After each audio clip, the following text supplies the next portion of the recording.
So welcome to digit दोस्त student. अब हम pair of two linear equation and two variable के question number 3 की तरफ आ गए। ये क्वेश्चन इंपॉर्टेंट क्यों है स्टूडेंट, आपको बता दूं तो इसके अंदर आपको सीधा कंसिस्टेंसी और इनकंसिस्टेंसी पर क्वेश्चन कर दिया है। ये इंपॉर्टेंट है। आपको मैं एक लाइन में बता देता हूँ कि आपको मैं एक लाइन में बता दूं स्टूडेंट को इनकंसिस्टेंसी और इनकंसिस्टेंसी होती क्या है। तो मैं दो लाइन लिख रहा हूं। पहला लिख रहा हूं कंसिस्टेंसी और दूसरा लिख रहा हूं इनकंसिस्टेंसी। तो आपको पता होना चाहिए कि कंसिस्टेंसी के अंदर दो चीज आते हैं, बस खत्म बात। इसके अंदर दो चीज आते हैं। पहला होता है यूनिक सॉल्यूशन और दूसरा होता है इनफाइनाइट सॉल्यूशन। ठीक है। इनकंसिस्टेंसी के अंदर क्या आता है, बस एक ही चीज एंट्री मारता है और वो होता है नो सॉल्यूशन। तो मेरे हिसाब से किसी को दिक्कत तो नहीं आनी चाहिए इनके बीच में, क्योंकि मैं यूनिक सॉल्यूशन, इनफाइनाइट सॉल्यूशन और नो सॉल्यूशन पे बेहतरीन वीडियो बना के रखा हूं स्टूडेंट, आप जाके देख सकते हो वहां से। ठीक है। और बस शब्दों का जाल है ये स्टूडेंट, बस वर्ड है क्या, कंसिस्टेंसी और इनकंसिस्टेंसी। क्लियर है? मेरे हिसाब से आप समझ गए होंगे। आपको ये भी पता है कि यूनिक सॉल्यूशन कब होती है। यूनिक सॉल्यूशन जब इंटरसेक्टिंग लाइन होती है। इनफाइनाइट सॉल्यूशन कब होती है, जब हमारे पास लाइन एक दूसरे लाइन पे चढ़ जाती है। नो सॉल्यूशन क्या होती है, अरे भैया इक्वल, ये कभी एक दूसरे को कट ही नहीं करेंगे तो पॉइंट कहां से बनेगा। ठीक है। तो इसलिए हमारे पास ये दो चीज होती है, कंसिस्टेंसी और इनकंसिस्टेंसी। अब हम क्वेश्चन सॉल्व करते हैं। ठीक है। तो चलो क्वेश्चन सॉल्व करके देखते हैं हम लोग। तो पहला क्वेश्चन ये है, मैं इसको यही बनाने की कोशिश कर रहा हूँ, समझना इसका पूरा स्टेप कैसे बनाते हैं। मैं प्रीवियस वीडियो में बता दिया स्टूडेंट, और यहाँ पास में सीधा सॉल्यूशन करूंगा। तो क्वेश्चन नंबर फर्स्ट आपको बता देता हूँ क्या है। देखो, एक क्वेश्चन सॉल्यूशन कर रहा हूँ, उसके बाद सारा क्वेश्चन को मैं स्पीड से करूंगा। आपके पास गिवन क्या है, आपको लिखना पहले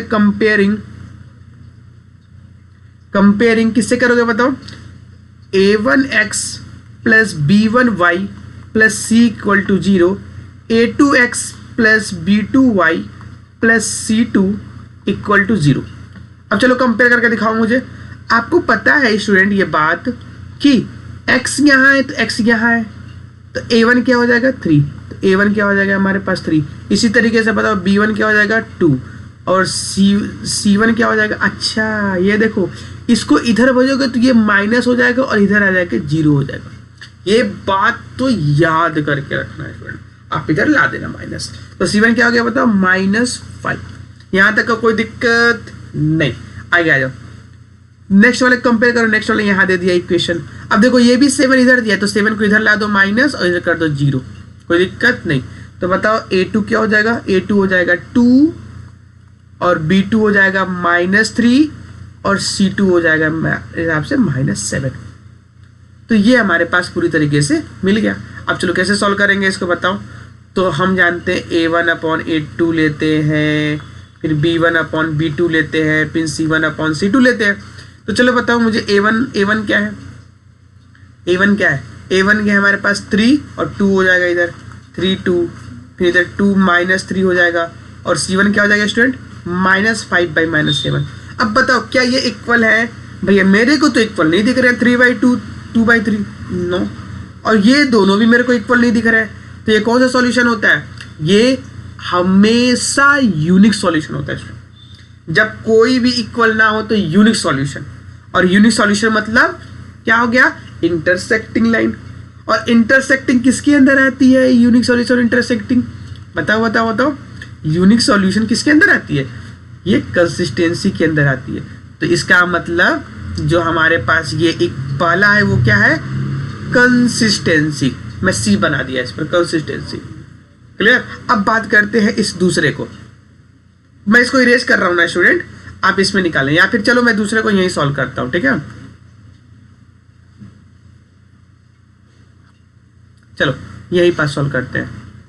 अब मुझे बताओ इस वाले में a1 क्या है, a1 है, चलो फास्ट और बताओ, a1 है 2 b1, ये a1 हो गया, b1 हो गया हमारे पास -3 और c1 हो जाएगा। इसको इधर बुला के माइनस कर दिए, उधर 0 कर दिए, तो क्या हो जाएगा -8।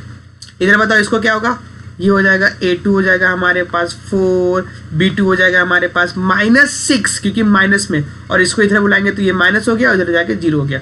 तो C2 क्या हो जाएगा हमारे पास -9।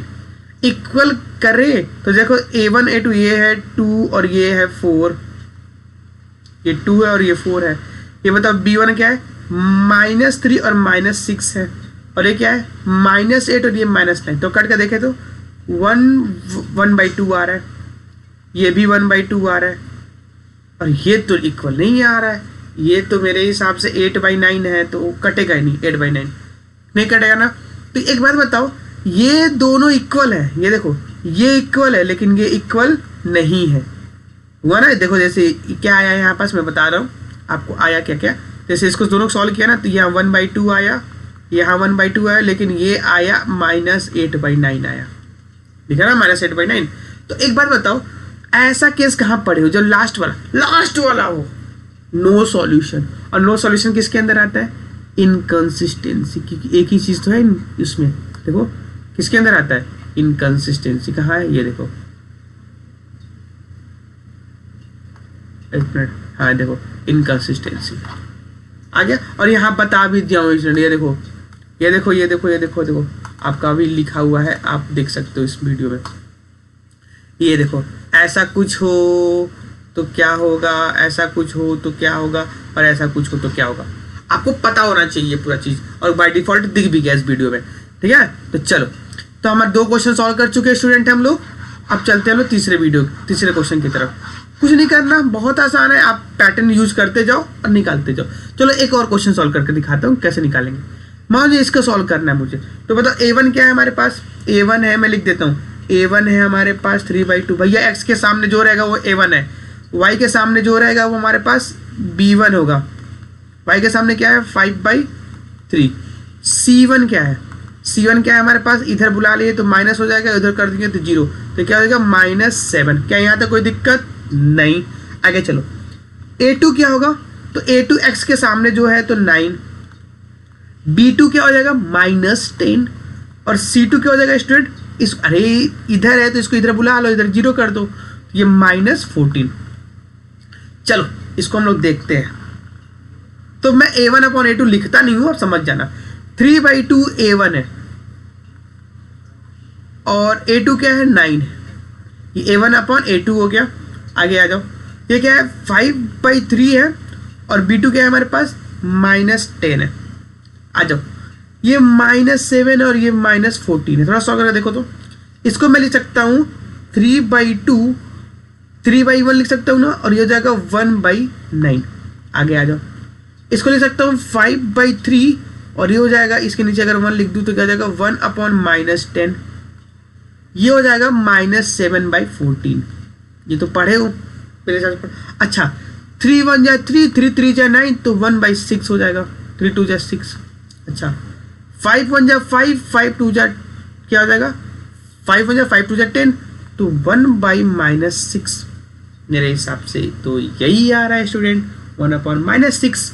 आगे चलते हैं, इसको कटेंगे तो 1/2 आ गया। मेरे हिसाब से तो ये भी इक्वल नहीं है और ये भी इक्वल नहीं है, नहीं है ना इक्वल, अरे नहीं है लोग, ये माइनस के चक्कर में पूरा गेम खत्म हो जाएगा स्टूडेंट। तो ये क्या है, ये यूनिक सॉल्यूशन है, और यूनिक सॉल्यूशन होने के नाते ये क्या हो गया, कंसिस्टेंसी में आ गया। तो ये कंसिस्टेंसी है, ठीक है। तो आपको ये 2 क्वेश्चन, ये तो हो गया हमारे पास, और आपको ये 2 क्वेश्चन होमवर्क में आप मुझे कमेंट बॉक्स में बता के बताओ फटाक से जल्दी जल्दी कि A1/A2, B1/B2, C1/C2 इससे कंपेयर करो, और जल्दी जल्दी मुझे बता दो कि क्वेश्चन नंबर 4था और 5वां कौन सा सॉल्यूशन रखता है, कंसिस्टेंसी या इनकंसिस्टेंसी। आप फटाक से बताओ, ठीक है। चलो ओके, बाय बाय स्टूडेंट।